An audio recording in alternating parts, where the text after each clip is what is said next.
just a moment, where else can you learn? Now we know for a fact that hospitals are learning from pilots. So we're getting all sorts of new information outside of our industry to apply within our industry, which brings really creativity to the forefront, doesn't it, for new innovations. So as we talk about today, our ability to communicate, to collaborate, to work together, and then innovate and find new ways to add value.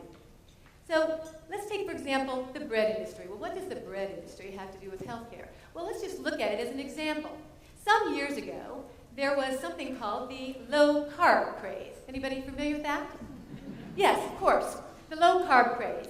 And what's interesting about the low-carb craze is, of course, there was the Atkins diet and the South Beach diet. Oh, some of you know that one, okay. So it was very interesting. What happened is I turned on the TV and I noticed that they said the bread industry is going to have their first ever annual summit. I thought, how interesting.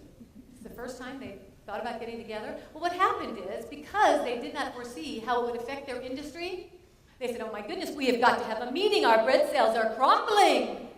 Literally. So they had to get on the stick and get moving forward. But they weren't the only one that got behind, right? We had the frozen food industry, all these other industries that were behind the eight ball. Nobody saw it coming. And it was interesting because what happened is they interviewed a lady from Bon Appetit magazine. And she said, I don't know how they missed it. All they had to do was read the bestseller list. Interesting.